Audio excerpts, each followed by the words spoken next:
Fala aí, turma da NRCast, aqui é Thiago Andreata, estou aqui para mais um episódio do NRCast, conectando pessoas e conectando negócio. Antes da gente começar com o nosso conteúdo, só lembrar para você fazer o compartilhamento do nosso vídeo, mandar esse vídeo para aquela galera que você conhece, que vai curtir esse material. Também se inscreva no nosso canal e se no final você gostar, deixa sua curtida, que é importante para a gente aumentar esse movimento de grandes profissionais das normas regulamentadoras. Hoje eu estou aqui com dois profissionais especialistas em NR13. A NR13 é o nosso tema de hoje, né? Vamos trazer aqui a NR13 com foco em vasos de pressão. Estão comigo aqui hoje o engenheiro Bruno Reis. O engenheiro Bruno, ele é formado há 7 anos em engenharia mecânica. Ele é tecnólogo em manutenção industrial. E ele tem como experiência profissional 7 anos no setor de usinagem e 5 anos que ele trabalha atualmente na área de NR13. Também estou aqui com o Carlos, que está no 5º semestre de engenharia mecânica e a sua experiência profissional é na área da indústria, focado ali no ramo de papel e celulose.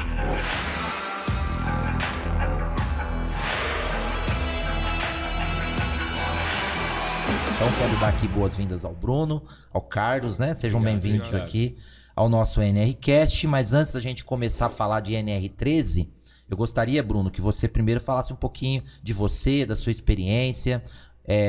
Vamos deixar com que as pessoas que estão nos assistindo conheçam o Bruno filho, o Bruno noivo, né? E também o Bruno profissional. Vamos lá. Isso. Então, Thiago, boa pessoal, meu nome é Bruno, né? Thiago, então, iniciei a minha experiência profissional com 18 anos, mas antes disso, com 16, eu já comecei a fazer curso técnico no Senai. Eu fiz o curso completo de torneiro mecânico, tem a duração de 2 anos. Aí com 18 anos eu tive meu primeiro emprego, onde que eu já atuei no ramo de usinagem, operando torno, radial e fresa. E posterior a isso, eu já comecei a estudar engenharia mecânica. Estudei engenharia mecânica durante 5 anos, aí tive a minha formação, conforme eu tinha falado antes, né? Fiquei 7 anos no ramo de usinagem. Após minha formação, eu já quis realmente trabalhar na área. Foi no momento que surgiu essa oportunidade de trabalhar com a NR13. Mas antes, né, o que aconteceu? Qual foi a minha vontade de trabalhar na NR13?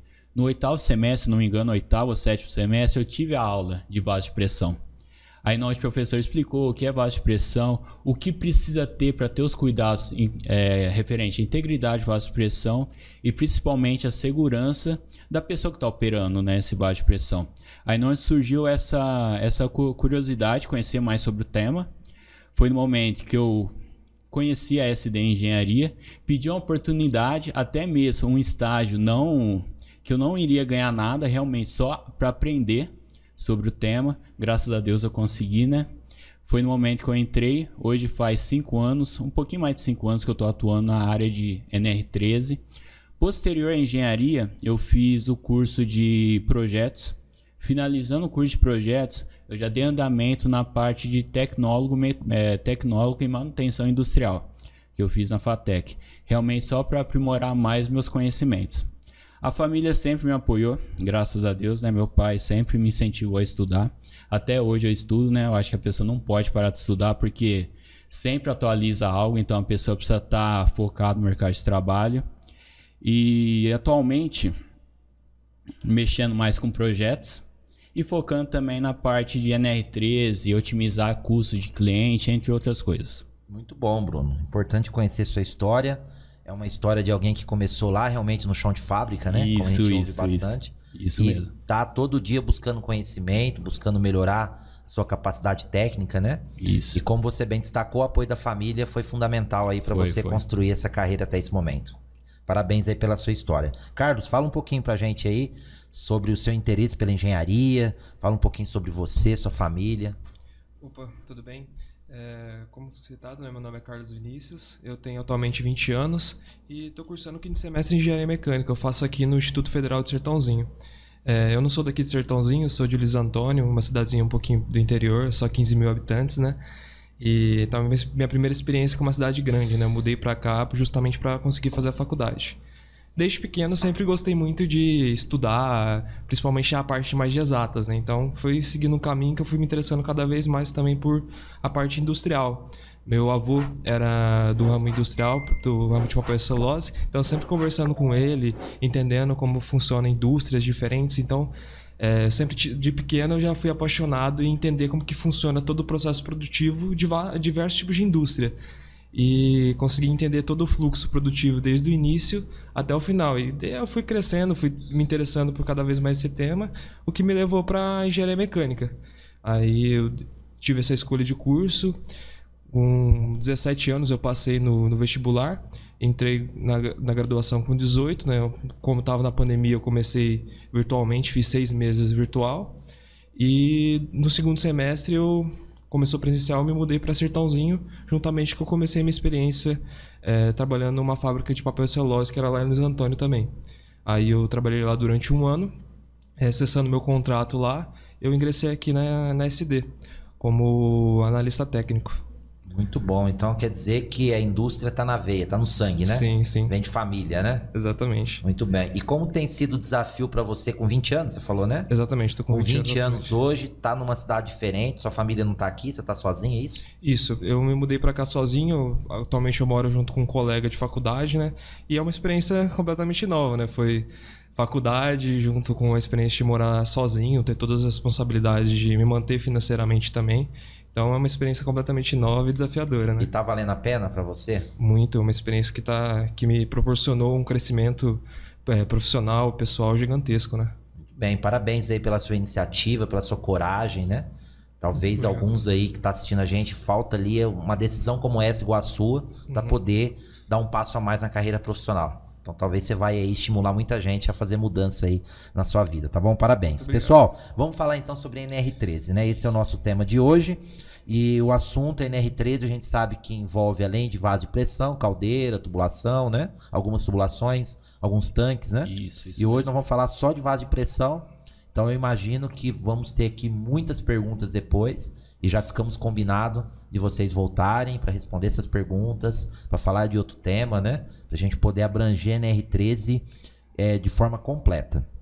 E hoje, como é o início de um projeto, né? Que nós estamos começando aqui falando de NR13, vamos começar do básico. Vamos falar com aquela pessoa que às vezes tá querendo se inserir nesse mercado, né?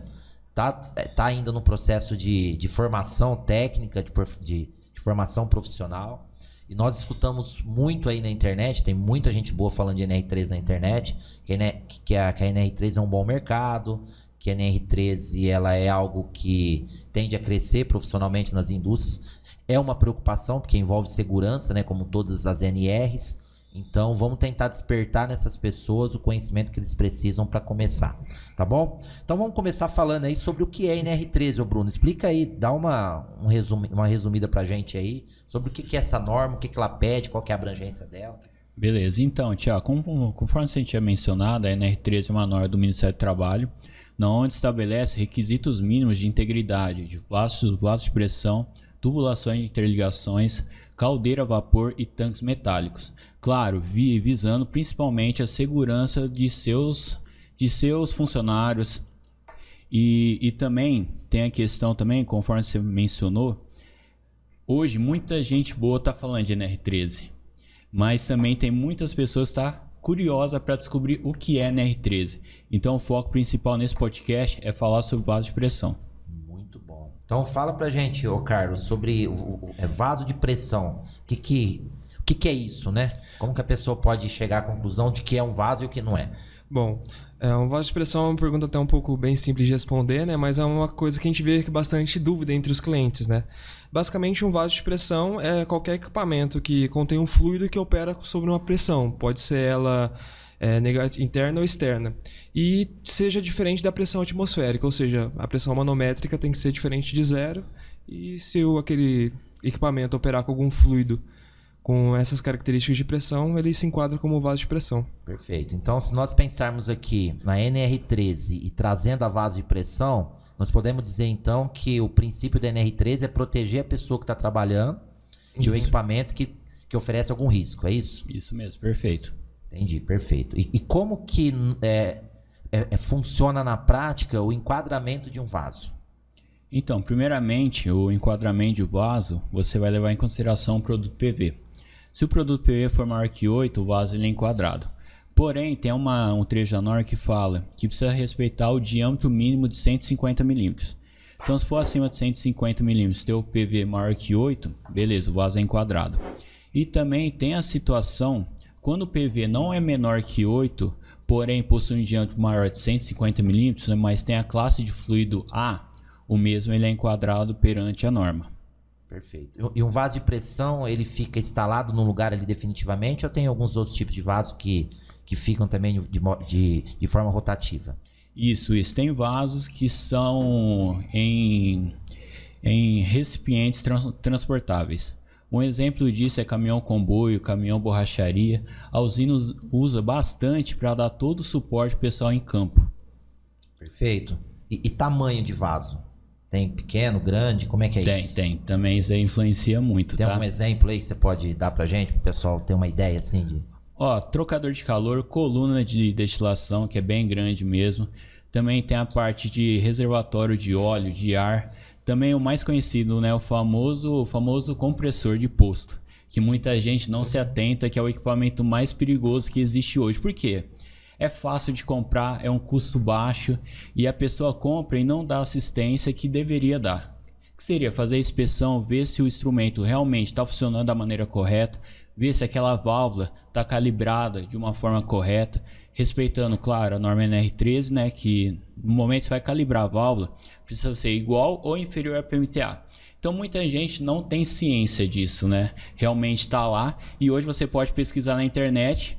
O que mais você vê de acidente é a questão realmente do compressor, porque a pessoa não dá aquele valor na integridade do equipamento.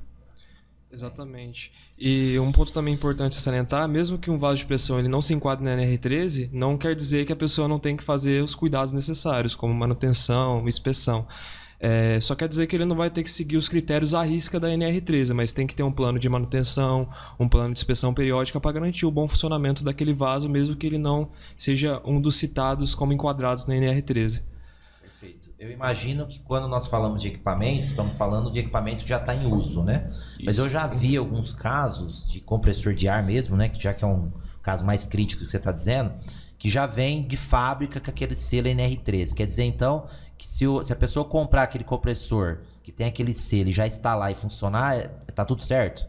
Ou ele tem que fazer alguma coisa além disso? Ele tem que fazer primeiramente a inspeção inicial, né? Onde você vai garantir que esse compressor está apto para trabalhar. Aí com isso, quando você compra um compressor novo, é obrigado o cliente já fornecer o prontuário, a válvula calibrada na PMTA correta, mas mesmo assim, comprou, faz a inspeção inicial para garantir que realmente o equipamento está apto para uso. Tá certo. E essa inspeção inicial é feita na fábrica? Quando que ele faz essa inspeção inicial? Quando ele pega e instala o equipamento para utilizar. Isso. Quando o equipamento instalou, ele tem que fazer a inspeção inicial do mesmo. Perfeito. Muito bom. Agora, você falou aí agora há pouco sobre produto PV, né? A NR13 fala também de classificação de fluido. Explica um pouquinho mais sobre isso. Vamos dar detalhes sobre o que é, alguns exemplos, né? Bom, basicamente o produto PV e a classificação de fluidos são duas métricas que foram estabelecidas pela NR13 para subdividir os vasos. O produto PV é basicamente a multiplicação entre a pressão que o equipamento está operando em quilopascal pelo volume interno do equipamento, em metros cúbicos. Então, a partir dessa multiplicação, você obtém um valor e esse valor, se ele for maior do que 8, esse vaso se enquadra na NR13, como o Bruno tinha comentado. E sobre a classificação de fluido, a NR estabelece 4 tipos de fluidos diferentes, que vai de A até D, onde A são os mais críticos e D são os menos críticos, digamos assim. Os fluidos classe A, a gente tem alguns exemplos, pode ser fluidos inflamáveis, fluidos combustíveis que operam com temperatura superior ou igual a 200 graus Celsius, fluidos tóxicos com limite de tolerância igual ou superior a 20 partes por milhão, hidrogênio e acetileno. Esses são os fluidos classificados como A. Os fluidos B são fluidos combustíveis que operam com temperatura inferior a 200 graus Celsius e fluidos tóxicos com limite de tolerância superior a 20 partes por milhão. Os fluidos classe C são vapor da água, gases asfixiantes e ar comprimido. E a classe D são qualquer outro tipo de fluido que não é enquadrado como os outros. E importante salientar também, quando a gente tem um vaso que opera com uma mistura de fluidos, sempre considerar o fluido com um maior grau de risco. Então, se a gente tem um vaso que opera em parte com água e em parte com óleo, com vapor d'água, a gente considera como classe C. Perfeito, entendi. E nessa parte de produto PV, qual que é o risco que tem? Assim, é tudo igual?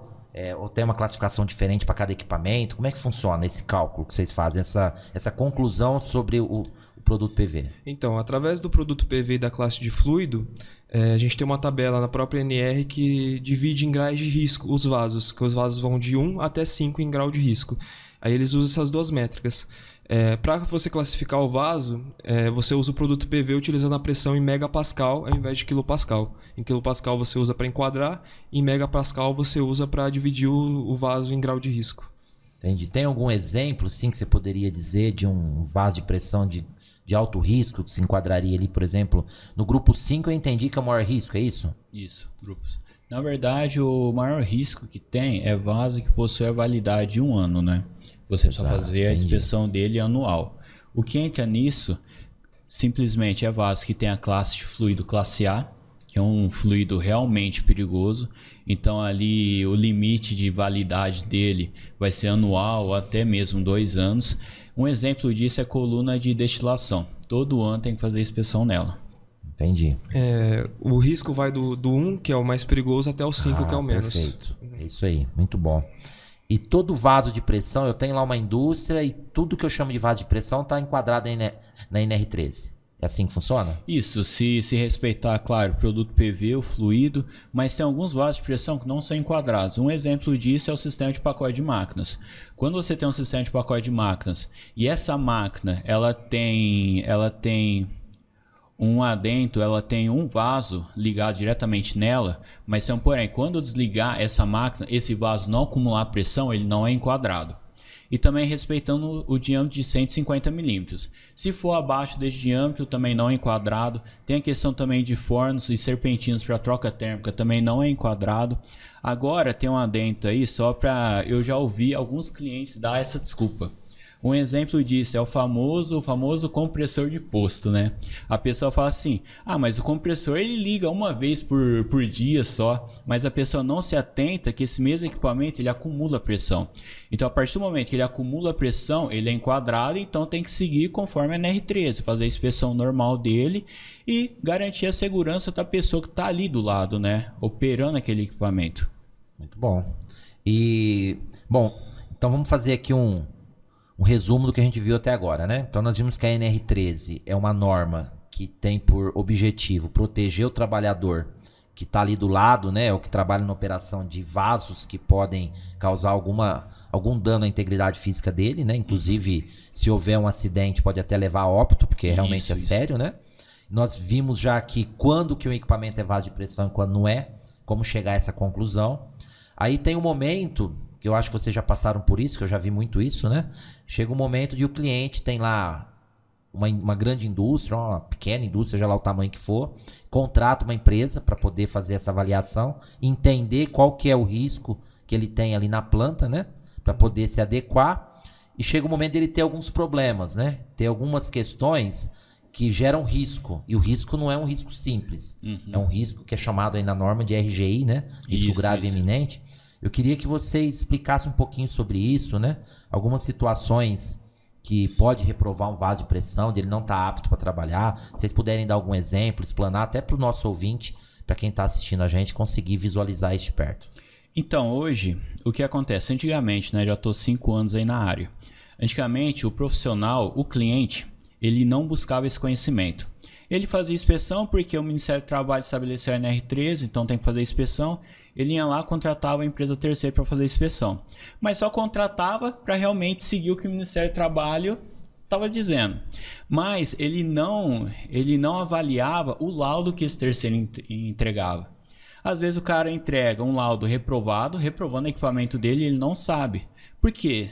Infelizmente, nem sequer ele fez questão de abrir o documento e ler. Ele queria ter o papel lá no... Ele queria ter o papel. Tipo assim, a norma NR13 quer que eu faça a inspeção? Tó, eu fiz a inspeção desse equipamento. Porém, ele não sabe avaliar e às vezes nem quer avaliar. Graças a Deus, hoje o cliente está buscando conhecimento. Então, ele já sabe avaliar um documento enviado pelo terceiro. E o que causa reprova hoje em um vaso de pressão? Primeiramente, a falta de válvula de segurança. E também a falta, às vezes, a pessoa calibra essa válvula de segurança, mas porém, esse laudo está vencido. Também causa uma reprova. A falta de prontuário.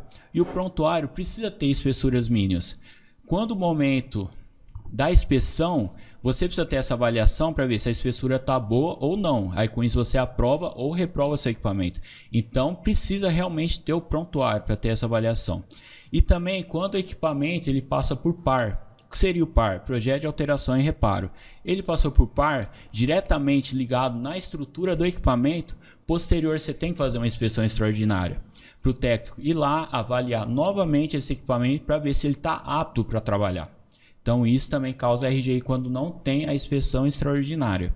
E também tem outros casos que causa RGI quando mexe na integridade do vaso.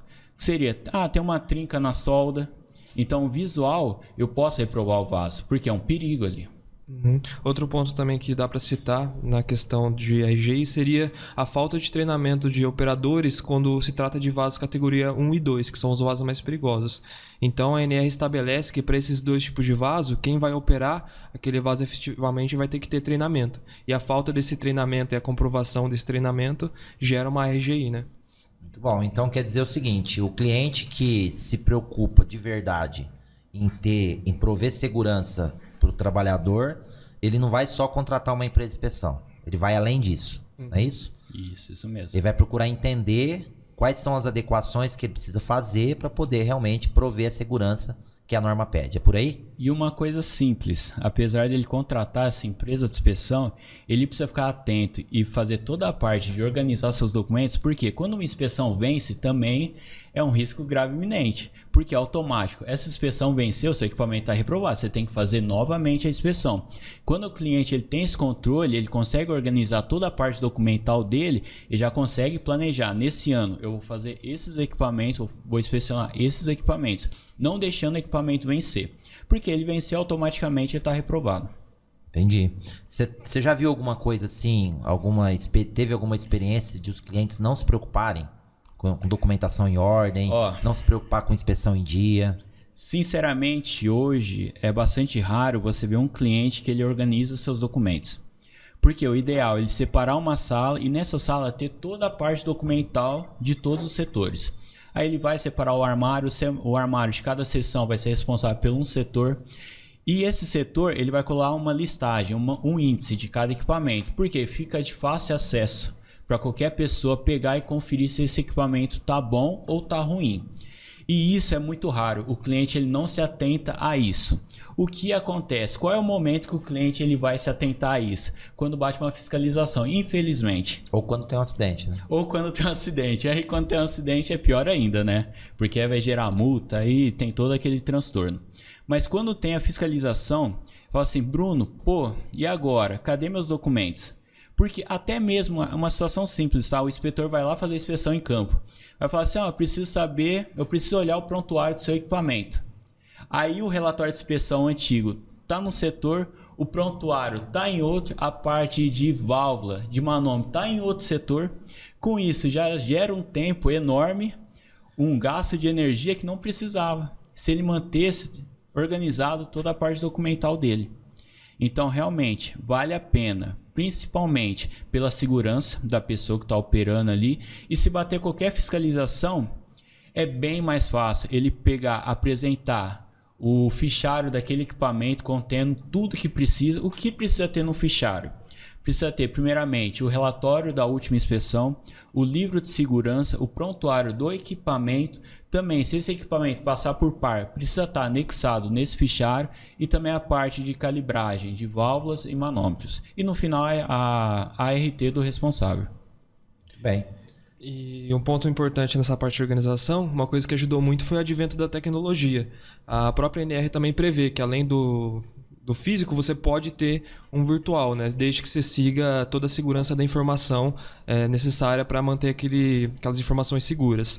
Mas quando você mantém esses documentos virtualmente também, você consegue ter uma organização melhor. E também pode se utilizar de outras ferramentas, por exemplo, o Excel, para você conseguir programar melhor suas inspeções. Por quê? A partir dessas ferramentas você consegue filtrar quando que vão ser vencidas as inspeções, quando que suas calibrações vão vencer, porque normalmente uma planta de usina tem uns 300 vasos de pressão. Então, se o cara ficar preso nos prontuários físicos, vai passar um que ele não viu que vai vencer a calibração, vai passar outro que ele não viu que o prontuário já está... Prontuário não, perdão. A inspeção já está vencida. Então, ele tendo todos uma forma mais fácil de filtrar através de computador, fica muito mais fácil dele ver quando que vai vencer quando vai vencer a inspeção, ele vê quando vai vencer a calibração, ele conseguir ter uma forma melhor de programar a inspeção que ele vai fazer e toda a parte de NR que ele vai Perfeito. desenvolver. Existe uma ferramenta que ele pode usar? Hoje a SD tem um diferencial nisso. Por quê? Porque eu entendo vendo o lado do cliente. É muito difícil o cliente cuidar só da parte de NR13.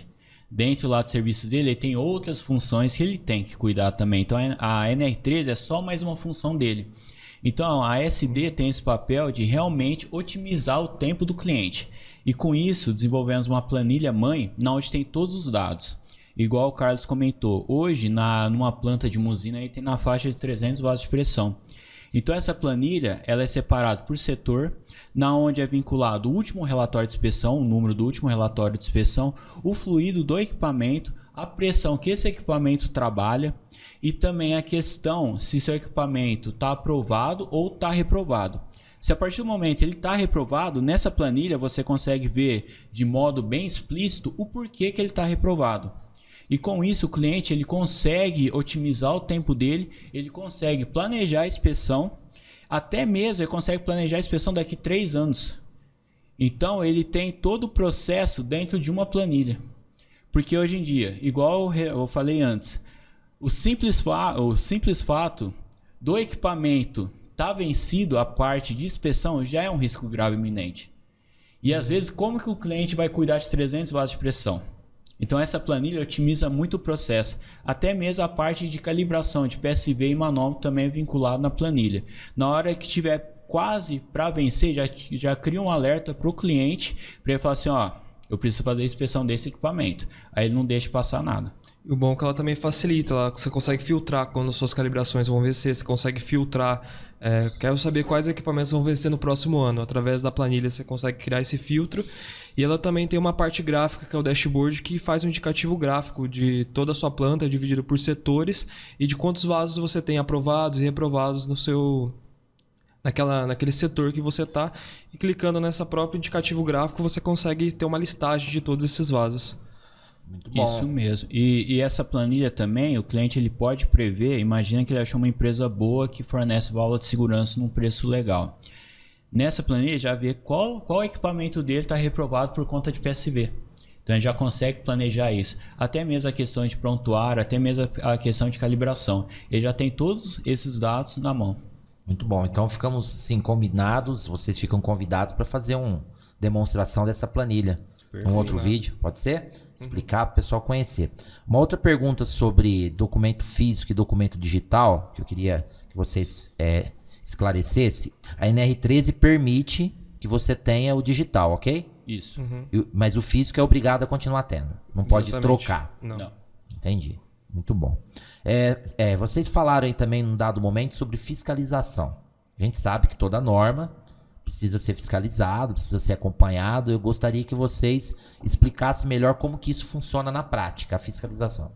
Então, eu vou dar 2 exemplos de fiscalização. Uma é por conta do cliente, a outra é por conta do Ministério do Trabalho.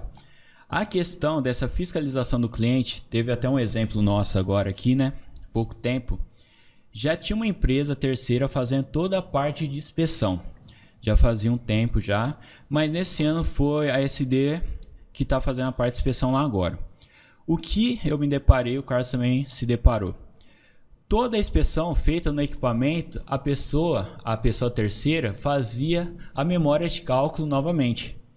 Tipo assim, você não precisa fazer a memória de cálculo novamente. Se você faz o prontuário, você já pré-estabelece a espessura mínima, na onde você vê a taxa de corrosão daquele equipamento. O que o terceiro faz para segurar o cliente e ganhar mais dinheiro, né? Claro. Ele fazia a inspeção desse equipamento e já fazia a memória de cálculo. Ele pegava a espessura encontrada no local e essa espessura ele fazia a memória de cálculo para calcular PMTA em cima daquela espessura. Um exemplo disso. A espessura coletada em campo está a 4 milímetros da chapa. Ele fazia a pressão que essa espessura suporta. Então, seu vaso tem a PMTA de 4 kg. Nessa memória de cálculo dele, vinculando essa espessura coletada em campo, deu uma pressão de 6 kg. Então, está dentro, ele pega a prova o equipamento. Mas tem um porém, na próxima vez que ele for fazer a inspeção, não está lá aquela mesma espessura. Então, ele tem que fazer a memória de cálculo novamente. Sendo que isso, tipo assim, realmente não precisa fazer. Porque se ele pegar a pressão que esse equipamento trabalha, ele consegue gerar uma espessura mínima. Então imagina, se o seu equipamento tem 4 milímetros de espessura da chapa, ele gerando uma espessura mínima aí de 2,5, ele tem 1,5 de sobrecorrosão. Então ele não precisa fazer o prontuário, essa memória de cálculo toda vez. Mas infelizmente tem umas empresas terceiras que faz isso para lucrar e segurar o cliente também. Então isso, o cliente ele precisa saber fiscalizar essa parte. Entendeu? Senão, infelizmente, ele acaba sendo enrolado pela empresa terceira. E agora, sobre outro exemplo, né, do Ministério do Trabalho, isso daí aconteceu comigo, eu fui lá e tive que organizar a parte documental. Porque o Ministério do Trabalho, ele tem duas situações que ele pode fazer essa fiscalização. A primeira é direta, que ele manda o fiscal diretamente na unidade, onde ele vai olhar toda a parte documental. De surpresa? Acontece de surpresa, né? Ou às vezes ele pode avisar também. Tem essas duas situações. Mas aqui, por experiência nossa, aconteceu por surpresa mesmo. E essa parte direta que o fiscal vai na sua unidade, tem duas situações que já aconteceu aqui. A primeira, esse cliente nosso, estava toda a parte documental ok, tudo organizado. O fiscal foi lá, ele olhou, ele percebeu que a parte documental dele está organizada. Então, ele não, como posso falar, ele não teve uma avaliação mais crítica. Porque falou, pô, o cara tem uma documental, tudo organizado, tá tudo certinho. Já ganhou um ponto positivo, né, no Ministério do Trabalho. Imagina agora se ele não tivesse essa parte documental organizada. Chegou lá, eu quero ver tal book, tal laudo desse equipamento. Aí o cliente vai falar assim, vixe, tá nesse setor, tá nesse, já começa a se embananar tudo, aí já acende um alerta, né, pro fiscal, opa, tem alguma coisa de errado. Então realmente vale a pena. Aí tem outra situação que é a fiscalização indireta. Quando o cliente ele recebe uma nota falando assim, ó, você precisa apresentar esses documentos em tal unidade do Ministério do Trabalho que o pessoal vai avaliar. O pessoal sempre dá um tempo para o cliente organizar esses documentos. Aí foi no momento que o cliente ligou para mim. Ele tinha toda a parte, tinha toda essa organização desse documento. Porém, ele errou numa situação simples. O que seria uma situação simples? Quando a empresa terceira faz a inspeção, ela encaminha o laudo junto com uma ocorrência. E essa ocorrência precisa ser colada no livro de segurança. O cliente fazia o quê? Ele só anexava o laudo e não colava essa ocorrência no livro. E quando ele foi perceber, quando ele foi separar esse documento para encaminhar lá no Ministério do Trabalho, ele percebeu que tinha outras ocorrências coladas e a do início lá da inspeção não foi colada. Então ele não seguiu essa linha de datas.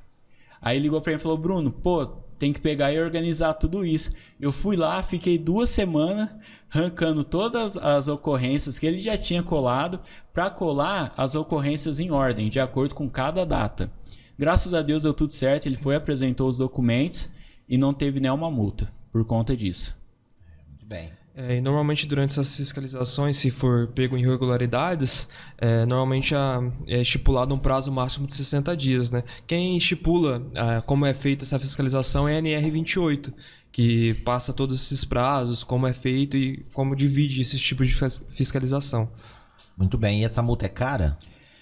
Aí entra a questão, claro, muitos clientes me perguntam, Ah, mas se o Ministério do Trabalho vir aqui, ele já estabelece uma multa? Não, ele não estabelece uma multa. Você vai ter um prazo para corrigir isso. O que ele achar de errado lá, você tem um prazo. Um prazo mínimo que o pessoal dá é de 60 dias. Mas vamos lá falando de multa. Hoje, o FIR, ele cuida da parte de taxas e penalidades. Então já tem uma taxa pré-estabelecida desde 2000, que é uma taxa de 1,06, se eu não me engano, tá? E com isso, a Segurança do Trabalho estabelece uma multa de 6.708 na questão de equipamentos. Então, se você pegar 6.708 e multiplicar pela taxa do FIR, vai dar um valor máximo aí de multa para cada equipamento de 6.708. Para cada equipamento. Para cada equipamento. Uma multa máxima para cada equipamento. Agora, imagina... Se você tem na sua planta, simples, é uma conta simples, 10 equipamentos está reprovado lá por calibração ou até mesmo falta de prontuário. 10 equipamentos já dá uma multa de R$67 mil. Isso falando, claro, principalmente a norma, o foco dela é garantir a segurança da pessoa que está ali em volta. Imagina se acontece um acidente. Isso daí... Estamos tratando só realmente de uma fiscalização. Se acontecer um acidente, eu não tenho nem noção do tamanho que pode ser essa multa.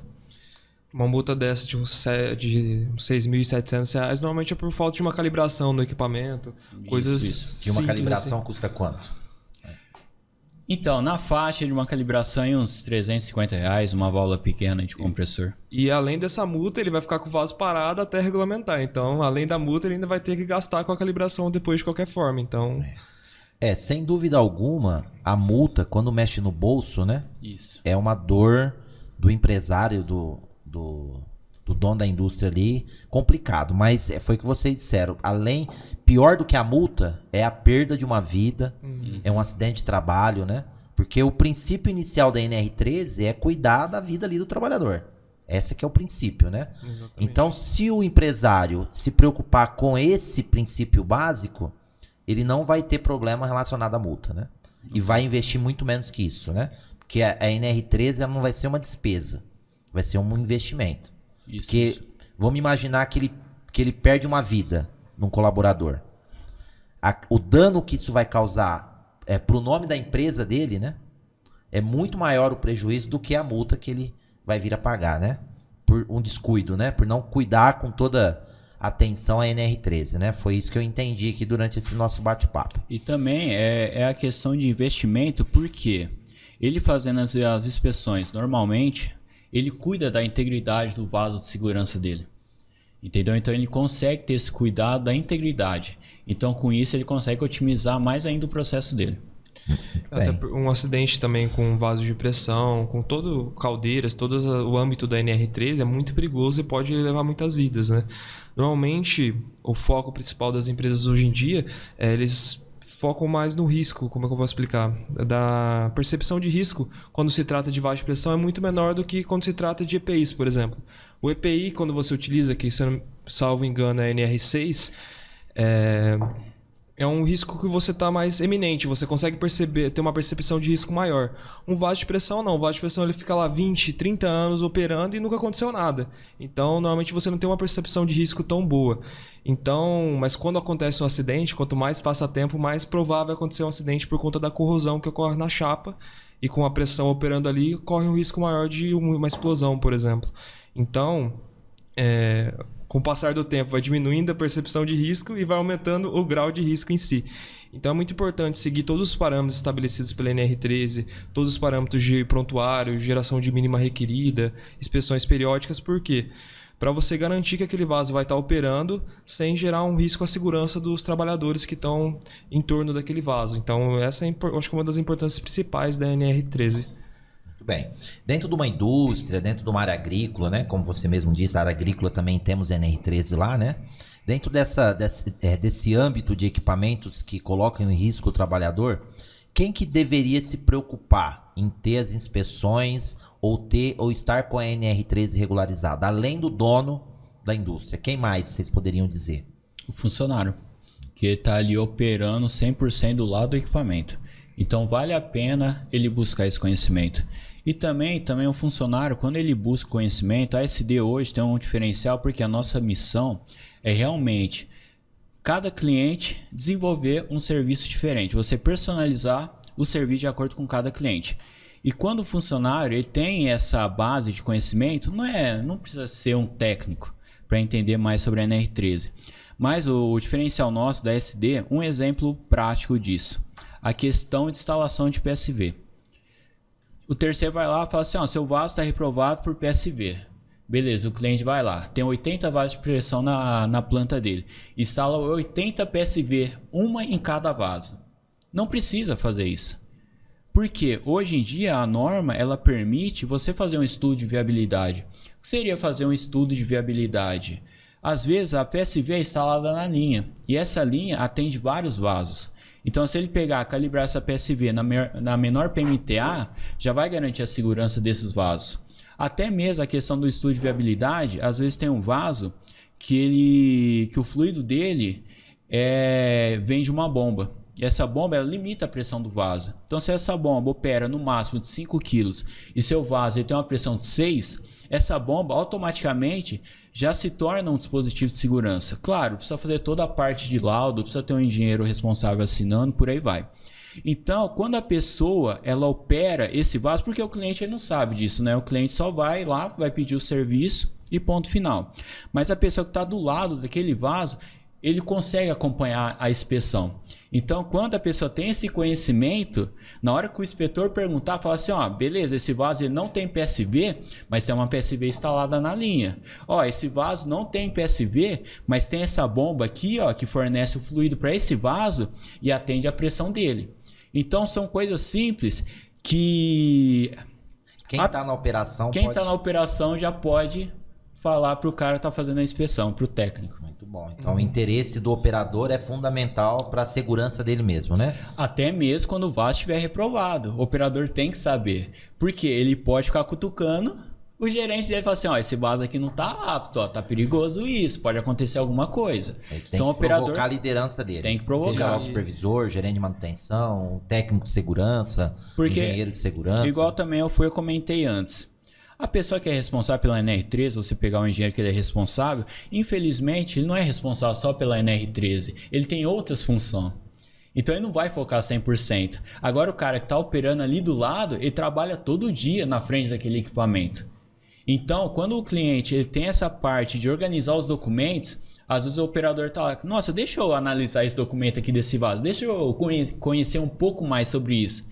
Se tiver tudo organizado, ele pega o databook e já começa a folhear e já começa a pesquisar e ter conhecimento sobre isso. E é um direito do trabalhador em si ele ter acesso a essa documentação. Então, se eu estou trabalhando com vaso de pressão e eu quero saber como que está o prontuário dele, a empresa tem que me fornecer acesso a toda essa parte documental também para mim analisar. Entendi. Ele não só tem o dever, né, de cuidar da própria integridade da sua vida, como também o direito de pedir, saber como é que tá o vaso que ele tá trabalhando. Exatamente. Né? Isso mesmo. Muito bom, meninos. Muito bom o nosso bate-papo. Eu acho que abordamos aqui assuntos, para quem conhece muito da NR13, foi assunto simples, né? Uhum. Mas eu imagino para quem quer ingressar, ou até aquela pessoa que trabalha com equipamento, que precisa saber o básico, né?